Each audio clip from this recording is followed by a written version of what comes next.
There are some brilliant and fun things about being a woman, but there are also some days where it's a real pain, period. Well, it doesn't matter how funny you find the alternative names, the Crimson Tide, Girl Flu, Red Baron, Shark Week. When Auntie Flo visits at that time of the month, it can be a cripplingly painful experience for some women. Well, today we are sitting down to chat to interventional radiologist Dr. Eisen Liang from the Sydney Adventist Hospital. Now, up for discussion is a better understanding of things like severe period pain, adenomyosis, fibroids, and the recent success of a new procedure to help women who really need it. Dr. Liang, thanks so much for joining us today here on Mums at the Table. It's really a pleasure to be here. It's a topic that is not often spoken about, and when I say that I mean heavy menstrual bleeding and period pain. Can you sort of describe to me, because most women would, when I say period pain, yes, that's talked about, but when we say severe period pain, what does that actually mean? That means it's affecting their day-to-day life. They have to, if they were working women, they can't go back to work, they have to take their days off, and they're looking after the children, and they can't attend to their children. So, and that's severe pain if that's affecting their day-to-day activities.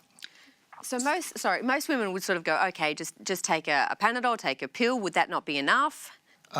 Yes, I mean, there are simple medical therapies. If that's not enough, then you need to go and see your doctors and find out what's going on. If it's just, I mean, there's probably start with an ultrasound test and see what's going on. If that pain is severe and persisting, perhaps they should be referred to a gynecologist. If it's just period pain, perhaps it's endometriosis that need to be sorted. If it's period pain plus heavy menstrual bleeding, and then we need to think about adenomyosis. So what is the difference between endometriosis? Because I've heard of that before, but I've never heard of adenomyosis. That's an excellent question. Adenomyosis is regarded as the cousin of endometriosis, but it's a bad cousin. Because with endometriosis, you only have period pain. But with adenomyosis, the woman suffers not only severe period pain, but also heavy menstrual bleeding. So they have to have both? Yes. Typically, they don't have to have both to reach a diagnosis, but typically they have both conditions. Right. So should they be treated differently? They are even investigated differently because let's understand what's endometriosis, which is the inner lining of the uterus has gone outside of the uterus. So every cycle, towards the end of the cycle, the women have period pain, right? The adenomyosis is the same tissue. The endometrial lining normally is inside the cavities has gone into the wall. So that's why they have severe period pain and heavy periods. So it actually goes into the uteral wall. Exactly. The lining tissue, the glandular tissue has gone into the wall. So you have increased surface area. The woman can bleed, and also it's like the woman's bleeding inside the uterus, inside the wall itself. So how many women are we talking about here? Like how many women would have either endometriosis or adenomyosis? So both conditions are very common. Okay. In terms of adenomyosis, unfortunately, a lot of time we don't get a preoperative diagnosis. I can get to that in a moment, but if you look at the hysterectomy specimen, they're actually present in 40 to 70% of the hysterectomy specimen. Wow, that's a lot. That's a lot of adenomyosis, but why are we not knowing about it before? It's because, to start with, there's a lack of awareness. Most people, like, have you heard about adenomyosis before today? No. Yeah, so and a lot of GPs are not thinking about adenomyosis because there isn't a specific treatment, a specific test for it, so that they're not thinking about it. And radiologists are missing it because on the ultrasound, the signs can be quite subtle.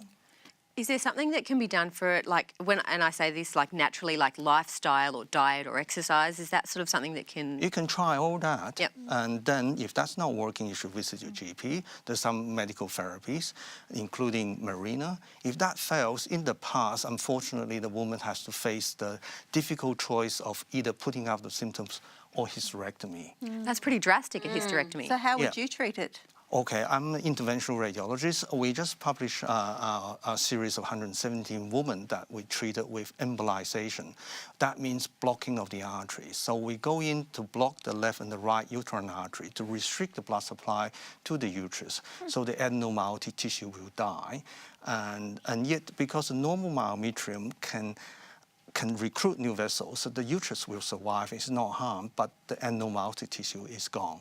So we have 90% success rate. So it's a great non-surgical way of treating this condition with local anesthetic, 1 night stay in hospital, and 1 week recovery. So this gives the woman, for those women who are fearful of coming forward for surgery and chose to put out with the symptoms, and this is a hope for those women, so they can they don't need to put up with the symptoms anymore. It's a lot less evasive than having to have a far less hysterectomy. invasive, and then so the important thing is they don't have to put up with the symptoms anymore. Come forward. There are effective medical treatments, and also this non-surgical radiological treatment called uterine artery embolization. Is there somewhere else women can go to get more information? Yes, we have a website, an educational website. Is adenomyosis.com.au. Adenomyosis in one word.com.au. So does this typically happen for older women, or it's happening a lot in younger women as well, or it's sort of, anyone it targets? It can be anyone. We've seen that in those women who has multiple pregnancies, but also we've seen this in younger girls as well. It is quite a common condition. It's just that we're not aware of it. So it can happen in any age group. So, yeah.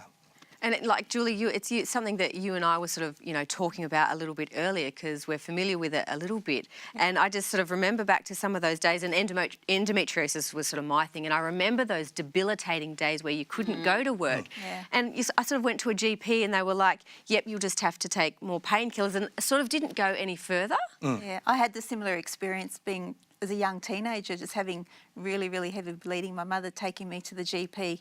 The GP just put me on the pill because that was what was known, and it really didn't fix anything. Yeah, that's why we're here to raise the awareness so that we can ask the question, is there any effective medical therapy? How do we investigate this? Are there non-surgical treatments for this? And I love that we're sort of, putting this on the table, but we're talking about it. It's becoming something that we can sort of do something about. Well, absolutely fantastic topic. We've got more next time, so we would love to have you join us on Mums at the Table. We will see you next time. Bye.